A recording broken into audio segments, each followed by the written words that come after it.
সংসারী ছেলে মাকে ডেকে বলছে, মা একটা কথা বলি, আমার একটা অনুরোধ রাখবে? মা বলল, তুমি চাইলে আমি কি না করতে পারি, বল, তোর সব কথা আমি রাখবো। তোমার বৌমা বলছিল, তোমার তো বয়স হয়েছে এখন, তো তোমার শরীরের একটু বিশ্রাম প্রয়োজন। আর এই বাড়িটা তো খুব একটা ভালো না, ছোট ঘুপচি, তোমার কাশিটাও বেড়ে গেছে, আরও তো ডায়াবেটিক্স আছে, হার্টের সমস্যা, হাড়ের সমস্যা, আরও কত কি। মা বলল, হ্যাঁ রে, মনে হয় আর বেশি দিন বাঁচবো না। আহ, থামো তো মা, তোমার সব সময় দেখাশোনার জন্য কাউকে রাখতে হবে। আচ্ছা, তোমাকে তাহলে গ্রামের বাড়িতে, না না, ওই যে বৃদ্ধাশ্রমের স্পেশাল বাঞ্চে ভর্তি করালে কেমন হয়? এটাই বলেছিল তোমার বৌমা। ওখানে অনেকে থাকবে তোমার মতোই, তাদের সাথে গল্প করতে পারবে। আর এ বাড়িতে তো কেউই নেই, আমি ব্যবসায় দৌড়াচ্ছি, তোমার বৌমা অফিসে, আর মিঠু তো সারাদিন স্কুলে। ওখানে তুমি আরামেই থাকবে মা। মা, এটাই আমার তোমাদের অনুরোধ ছিল। আচ্ছা, তুই চাইলে তাই হবে। থ্যাঙ্কস মা। আচ্ছা, কালকে বিকেলে কিন্তু তাহলে ওখানে নিয়ে যাচ্ছি তোমায়, তোমার ব্যাগ গুছিয়ে রাখবে। পরের দিন অস্বস্তিকর জ্যামে আটকে আছে মা ছেলে। নীরবতা ভাঙলেন মা। বাবা, ওখানে আমাকে দেখতে যাবি তো? পারলে একটা ফোন কিনে দিস আমাকে। হা হা হা মা, তুমি ফোন দিয়ে কি করবে? আহা, ওখানে ফোন আছে তো। কিছুক্ষণ পরে একটা 5তলা বাড়ির সামনে এসে গাড়ি থামালো। আবার বেশ কিছুক্ষণ নীরব থেকে এবার ছেলে বলে উঠল, নামো মা, এটাই তো সেই বৃদ্ধাশ্রম মা। দেখেছো, বলেছিলাম না তোমার পছন্দ হবে। তোমার জন্য দোতলার দক্ষিণের ঘরটা বুকিং করে রেখেছি। কলিং বেল দিতেই দরজা খুলল। হ্যাপি বার্থডে টু ইউ মা। দরজা খুললেই চমকে গেলেন মা। আরে, ওই তো তার একমাত্র নাতি আর বৌমা বিশাল একটা কেক নিয়ে দাঁড়িয়ে আছে। এত বেলুন আগে কখনো দেখেননি। এত আয়োজন করে কখনো কেউ তাকে জন্মদিনের শুভেচ্ছাও জানায়নি। আরে, ওই তো তার 2 মেয়ে আর তাদের জামাই দাঁড়িয়ে, ওদেরকেও ডেকে এনেছে তার পাগল ছেলেটা। হ্যাপি বার্থডে মা। মা বলল, তুই অনেক বড় হয়ে গেছিস, কিন্তু এটা কার ঘর? বাড়ির ফলকে নাম দেখনি? বাবার নামে রেখেছি। মা, পুরনো বাড়িটাই আমাদের। এবার তুমি আরামে থাকতে পারবে। তুই না, এমন কি কেউ করে? কান্না ভেজা চোখে জোরে জোরে মাথা নাড়ছেন, আনন্দে কথা বলতে পারছেন না। পার্টি শেষে ঘুমোতে যাবে এমন সময় পেছন থেকে মায়ের ডাক। হাতের ব্যাগটা আতিপাতি খুঁজে একটা কৌটা বের করে ছেলের হাতে ধরিয়ে দিলেন। নে, এটার আর দরকার হবে না। ইঁদুরের বিষ। চিন্তা করেছিলাম যদি বৃদ্ধাশ্রমে রেখে আসিস তাহলে সেদিনই খেয়ে নিব। ধুর মা, কি যে বলো, এটাই তো সেসব। আমি কাল রাতেই পাল্টে তোমার ক্যালসিয়ামের ওষুধ ভরে রেখেছি, তুমি ঘুমাও। মার আজ কিছুই চাওয়ার নেই, আর কিছু না হোক তার ছেলেকে অন্তত মানুষ করতে পেরেছে। সে যাক, আজকের ঘুমটা সত্যিই আরামের হবে। ঘুমের ঔষধ খেতে হবে না। অনার্স পাশ করেও এক যুবক দীর্ঘদিন ধরে চাকরি পাচ্ছে না। হঠাৎ একদিন চিড়িয়াখানায় তার একটা চাকরি হয়ে গেল। চিড়িয়াখানার বাঘটা হঠাৎ করে মারা যাওয়ার খাতাটা শূন্য পড়ে আছে।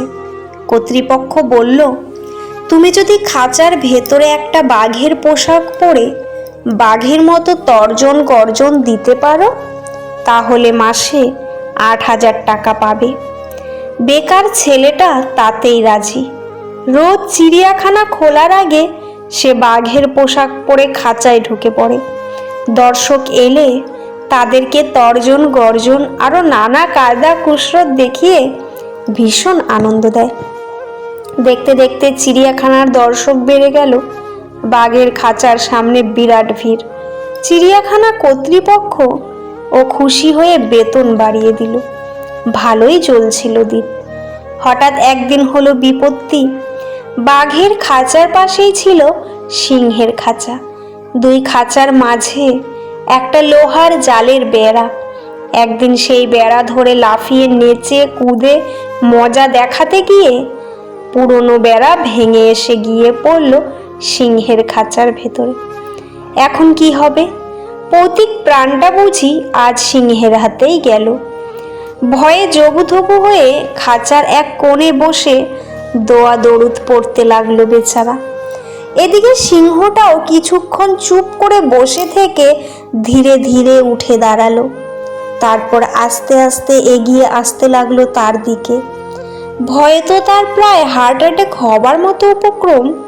এদিকে সিংহটা একেবারে কাছে চলে এসেছে।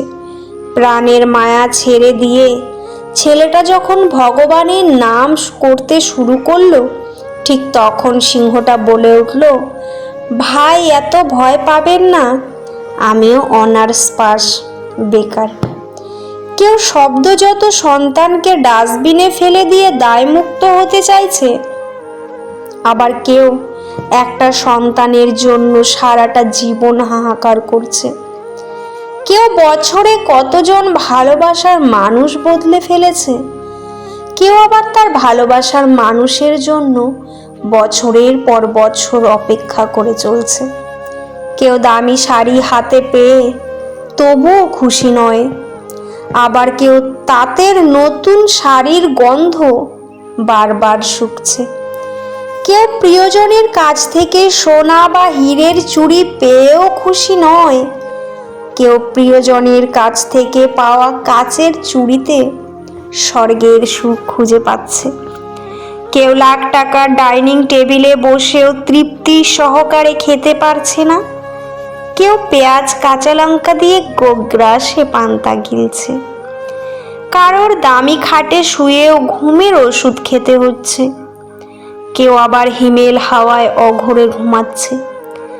কারোর পড়ার টেবিলে নতুন বইয়ের সমারোহ, কিন্তু পড়ার ইচ্ছে নেই। কেউ আবার পুরাতন বইয়ের দোকান চষে বেড়াচ্ছে পকেট খালি বলে। কেউ বিলাসবহুল গাড়িতে বসে চিন্তিত, সন্তানগুলো মানুষ হলো না, এত সম্পত্তি রাখতে পারবে তো। কেউ পায়ে হেঁটে পথ চলছে আর মনে মনে ভাবছে, সন্তান মানুষ করতে পেরেছি, ভগবান চাইলে ওরা নিজেরাই নিজের জীবনটা গড়ে নেবে। কারোর গাড়ি থামছে রাতের গভীরে নিষিদ্ধ পল্লীতে, ঘরে অপেক্ষারত স্ত্রী দীর্ঘশ্বাস ফেলছে। কেউ ভাঙা ঘরে থেকে স্ত্রীকে নিয়ে অবিরত স্বপ্নের জোয়ারে ভাসছে।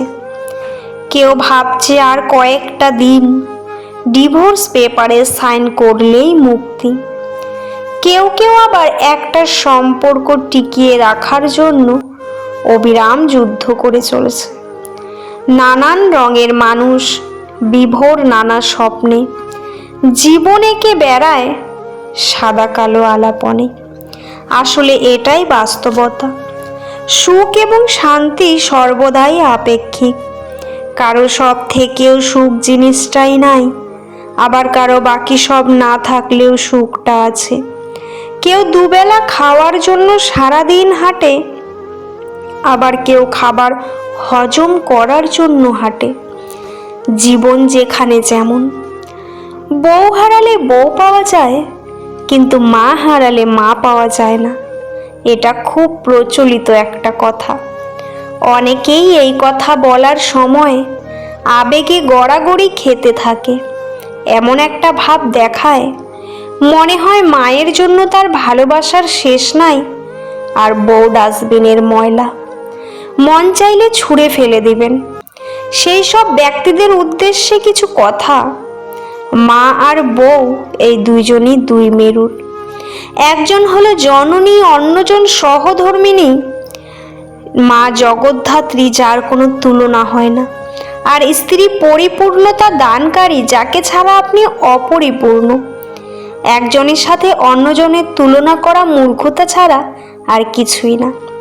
আপনাকে ছাড়া যেমন আপনার মা অসহায়, ঠিক তেমনই আপনার সন্তানটিও তার মাকে ছাড়া অসহায়।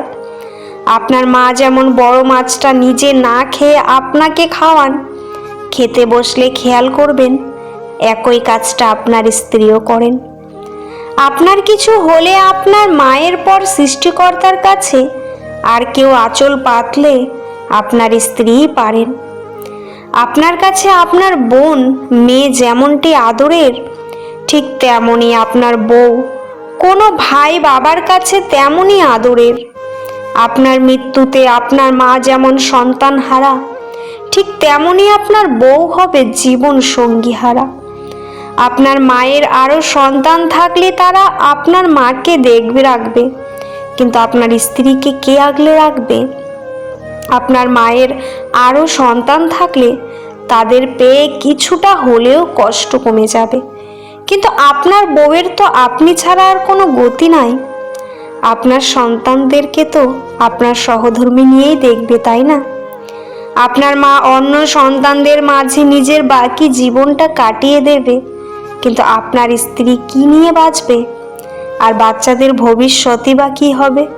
তাই একজনের সাথে অন্যজনের তুলনা করবেন না প্লিজ, কারণ দুইজনের জায়গায় শ্রেষ্ঠ। কারণ একজন হলো জননী আর অন্যজন হলো ঘরণী। ভিডিওটি কেমন লাগলো অবশ্যই কমেন্টে জানাবেন।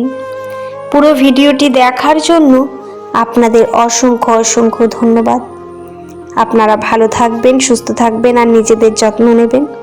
আবার একটি নতুন ভিডিওর সঙ্গে দেখা হবে। ভালো থাকবেন।